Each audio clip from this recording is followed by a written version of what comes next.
Welcome to Channel 17, the Town of Colonie Government Channel.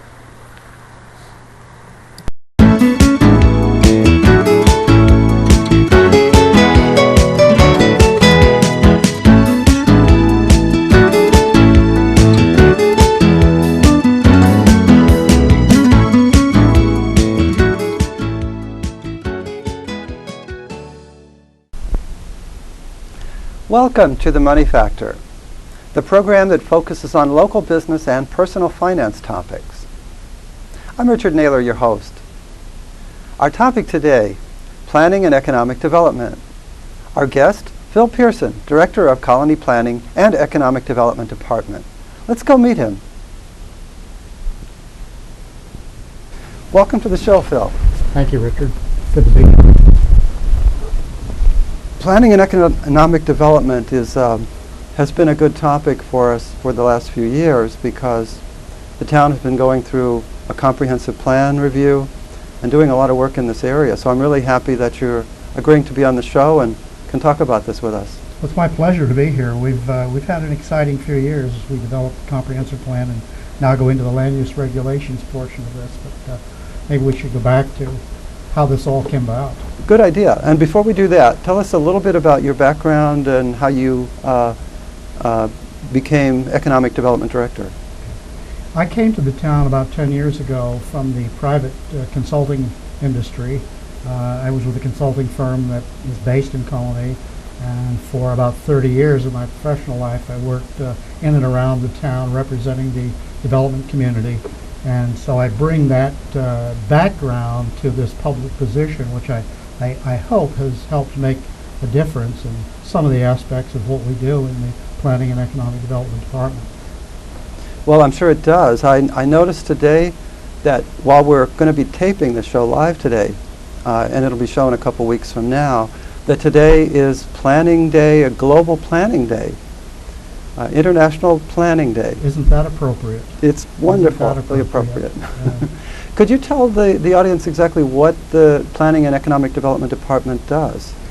We are the repository for all site plan and subdivision plans, as well as staff to the planning board and the significant environmental area management board of appeals board, the Consulting Engineers Council, and more recently with my involvement have provided some staff support to the Industrial Development Agency.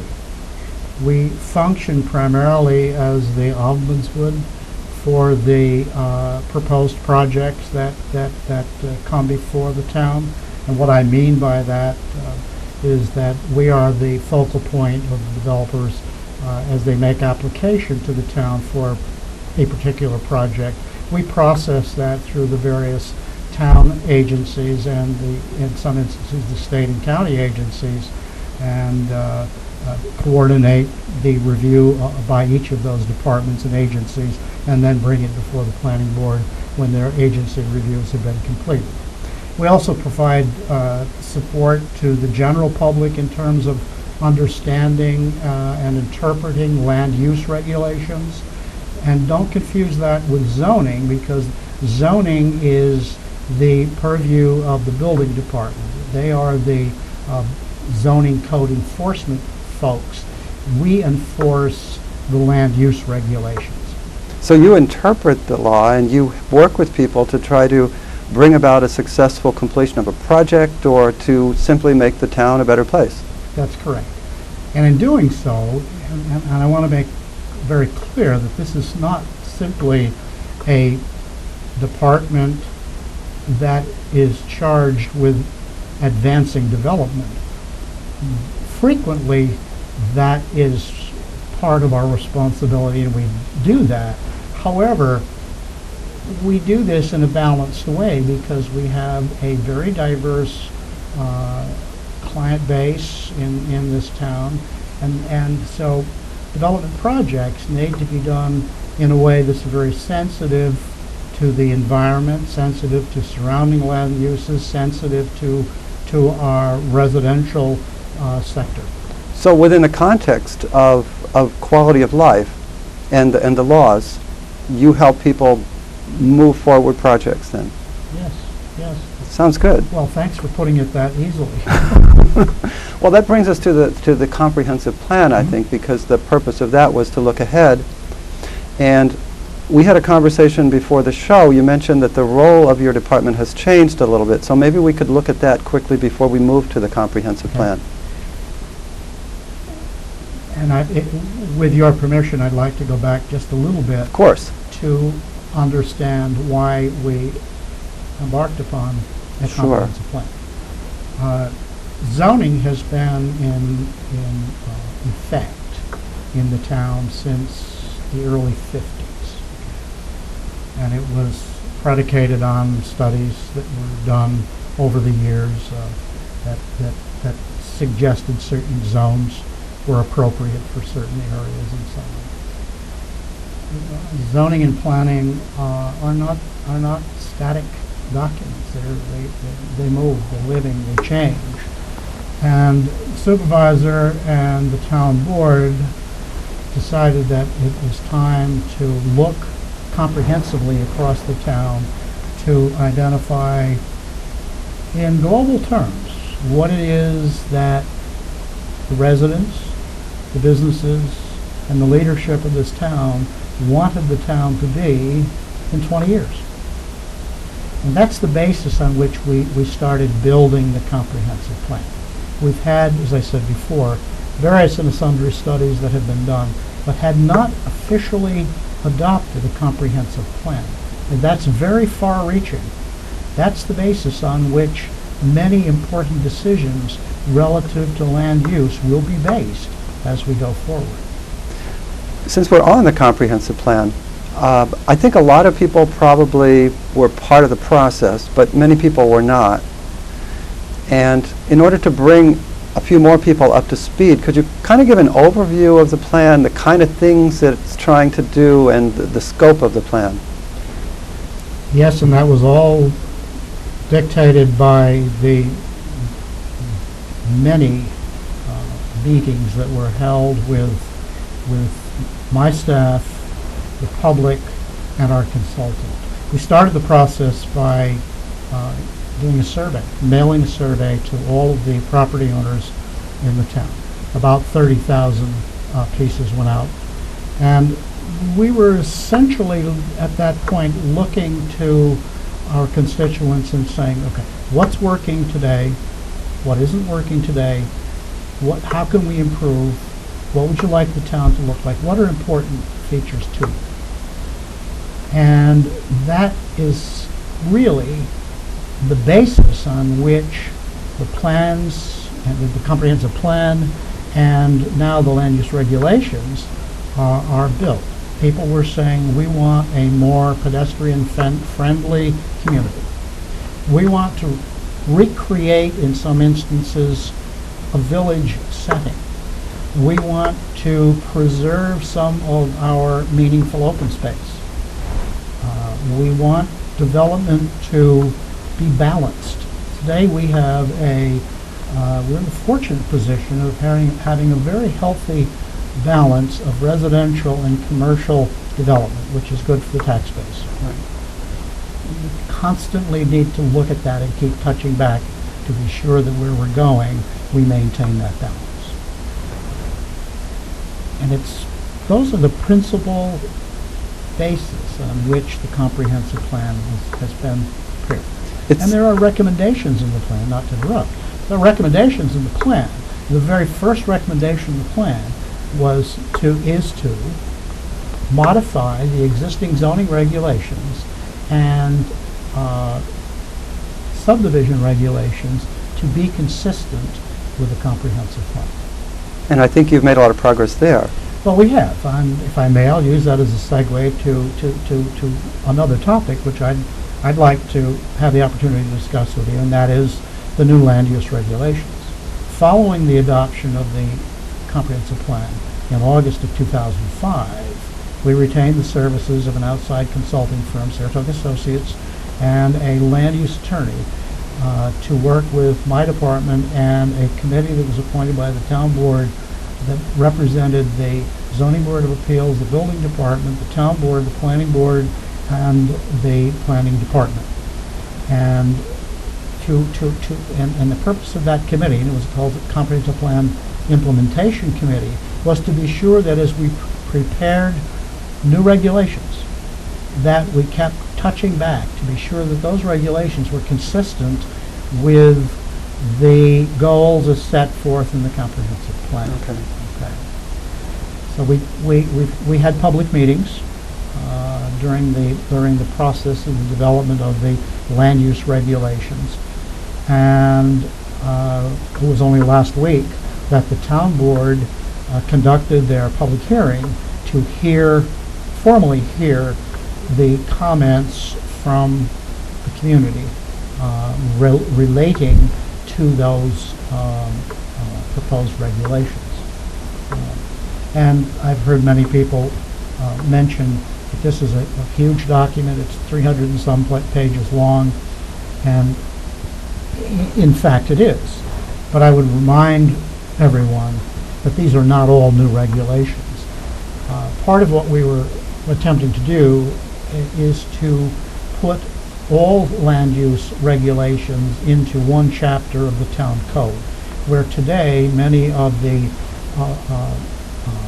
land use related regulations are scattered throughout the zoning code. And is that a statewide code as No, well, it's a or town that's code. just It's the town? town. Okay. It's the code of the town of Colonie. In our blue book downstairs, The yeah. blue book downstairs. Right. The blue book downstairs. Right. I'm sure you have lots of blue books downstairs. But this is the, yes.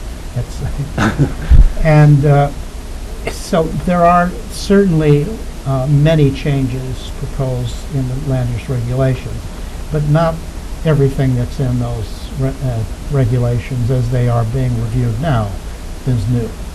And what particularly is relevant to the comprehensive plan? It's probably the most relevant change has to do with mixed-use zoning. Our zones today are very distinct and succinct in terms of what kinds of uses are allowed within them. And they don't really encourage this mixed use. And throughout our process of the development of the comprehensive plan, throughout the process of the development of the land use law, we're hearing over and over again, we need to have a more comprehensive look and more mixed use. So underlying nearly all of our mixed-use zones is the issue of allowing commercial, retail, office, and residential as a mix. Now, what is the goal of a mix? What kind of mix would be a good mix? There must be some ideas that you don't just want a huge factory next to a daycare center. You're trying to mix in some way to, again, improve the quality of life. Exactly, and to create that village setting where Okay. you might have residential on the second floor over a retail, over office. No, you would not mix industrial with residential. As a matter of fact, industrial is a zone, it's all of its own, and residential is not allowed in that zone. But back to the mixed-use zones, and I'm not going to try and recite all of the zones, but I can simply give you an overview and say that our mixed-use zones go from neighborhood commercial, which as the name implies, it suggests small kinds of development that would provide services to the neighborhood commercial, up to the least restrictive zone in the mixed use, which is highway commercial. And highway commercial is where you would have the larger retails similar to Latham Farms or Colonie Center, or some of the similar to some of the existing large retail that we have today. And then between those two parameters are the core and the office residential, and again, it's a function of size and scale. The other overriding feature in many of our proposed land use regulations address the issue of open space.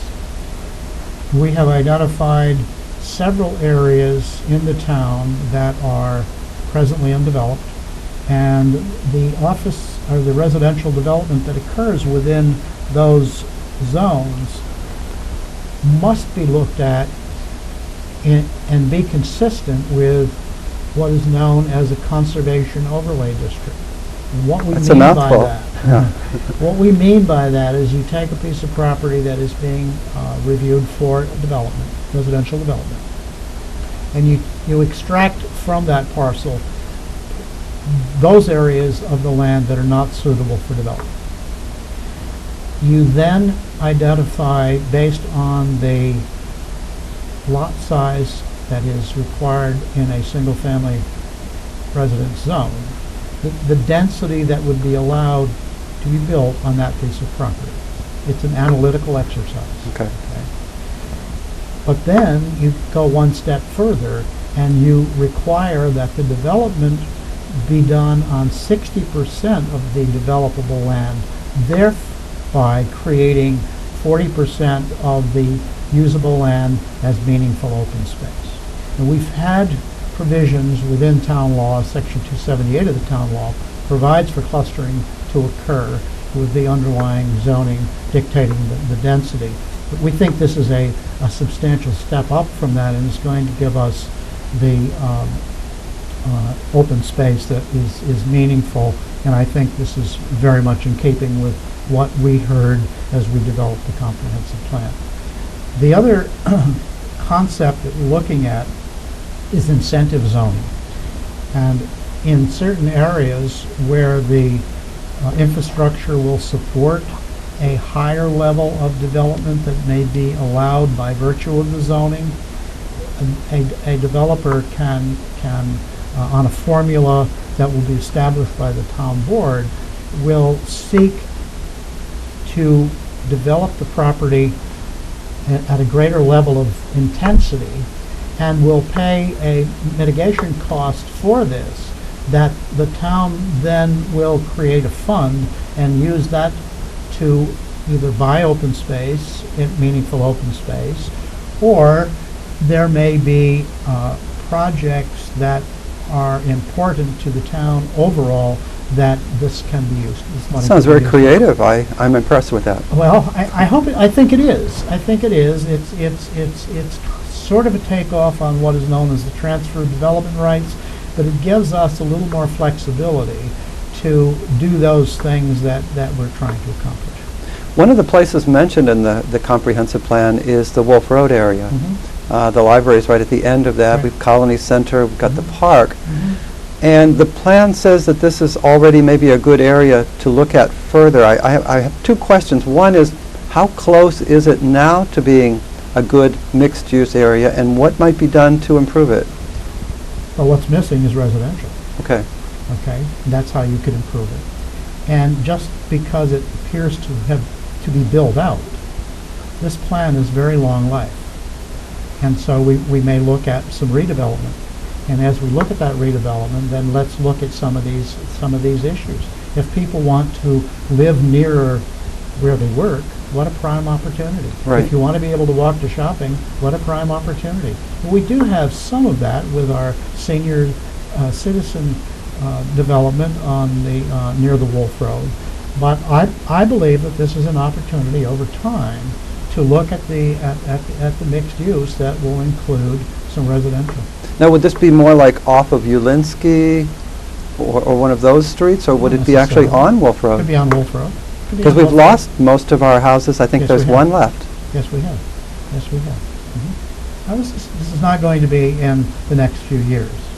This plan will go for a very long period of time. We want to make provisions for people who may want to live in that environment to be able to do that. Now, are there any areas in town that would be closer to a green field where you could really try some new ideas out? Or are we pretty much, you're dealing with a fairly, I guess, developed community, and everything really needs to be moved or taken down before you can rebuild? Well, no, we're far from being built out. We're a mature suburban community. There are green fields that we need to that we need to look at very carefully in terms of what kinds of development occurs there, how it should occur, what should be set aside. We do need, however, to put a great degree of emphasis, in my opinion, on redevelopment of some of our older industrial areas. So that will be another feature of our land use regulations and our approval process. Now, the whole process takes a lot of cooperation. It takes cooperation with residents and businesses and the planning department. Mm-hmm. What would you like to see happen in terms of the future? How do you think people could best come together to create a reality that we're really looking for? You've been reading the plan, I can tell. Right. We've modified the approval process to some degree.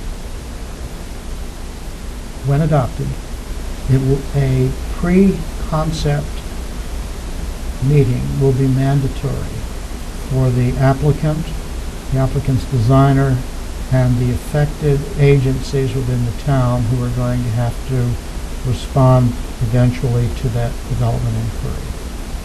And the purpose of that is to identify immediately what are the issues.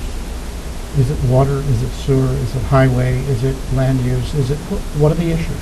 So that when the applicant starts developing the project, the issues are on the table.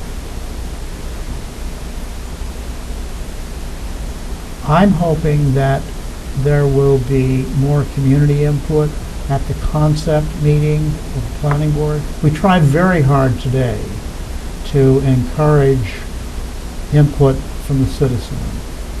Unfortunately, what we get all too often are folks that are nearby and opposed to the development. Right. And I understand that. I understand that completely. I accept it, and I certainly am sympathetic in many instances. But you're looking for more is what the issue is. But let's not just complain about what's happening. Give us some ideas. Help us think this through. Someone once said to me, and I know it's a little bit true, that everybody's business is nobody's business. Leave it to somebody else. If it affects me directly, it's very easy for me to be motivated, but it's probably hard for people in today's busy world to come out and get involved in something that doesn't directly affect them. Well, you're absolutely right. You're absolutely right. And even though we're involved in this every day, many of our citizens really do not, unless it affects them personally, don't have the time, as you just pointed out. Let me just take one more step on this approval process. After the applicant completes the site review application process, within 9 weeks they will be scheduled for a concept meeting with the planning board. And it's during that period of time where all the departments, internal departments, have an opportunity to comment on the issues, where the Albany County Planning Board comments on the issues. Frequently, the New York State Department of Transportation or the Albany County Department of Public Works has an opportunity to comment on it. So when we reach the concept meeting, we have input from nearly all the departments, I'll say, that are ultimately going to be affected by whatever this development is.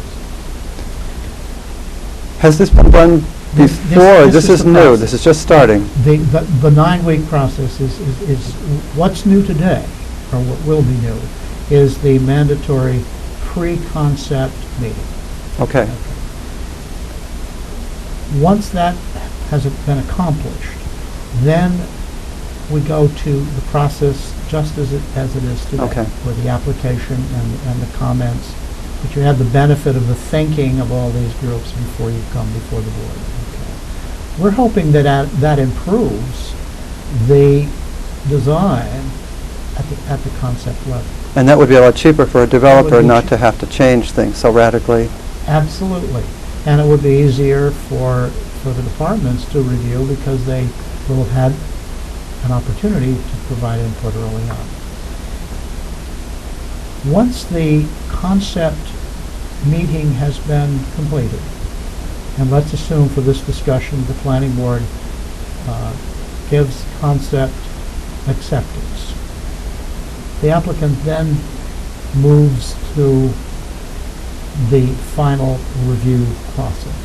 That's what has been quite problematic in terms of time over the last few years, because, as you can imagine, there are many departments who have operational responsibilities as well as site review responsibilities. And sometimes, I mean, if it snows, my suspicion is that they're going to clear the snow before they review a plan. That's what they should. Right. So what we have proposed, and our consultant has proposed, is that a development coordination person be assigned to the Planning and Economic Development Department.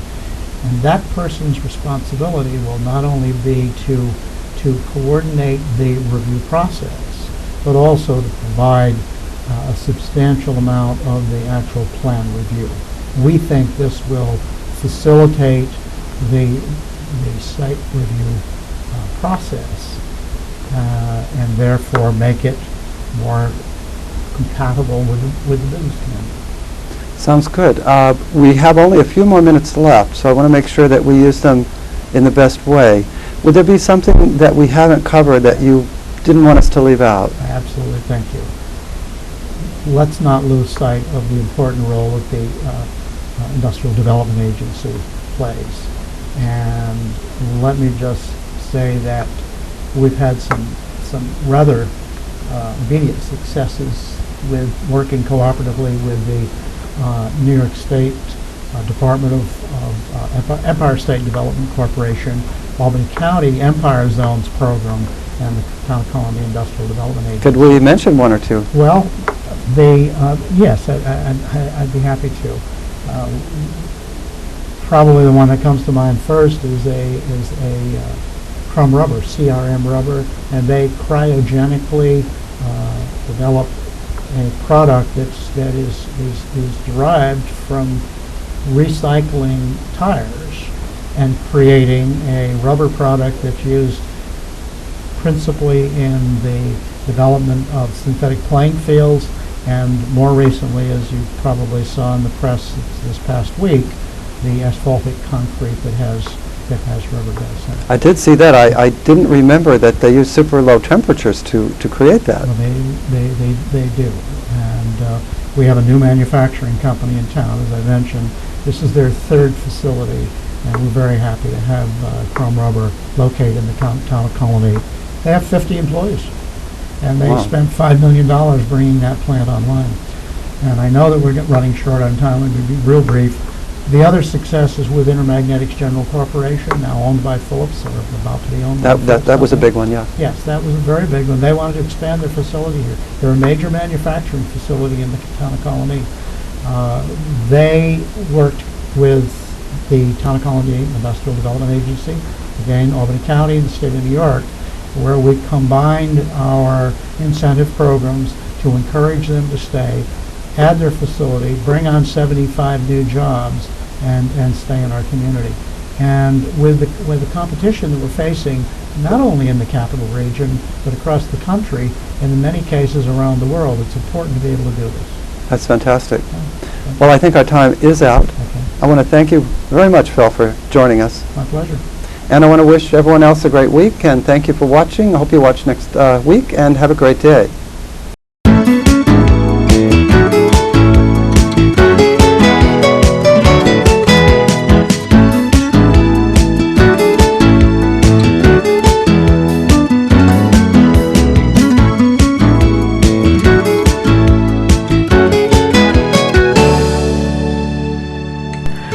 Welcome to Channel 17, the Town of Colonie Government Channel.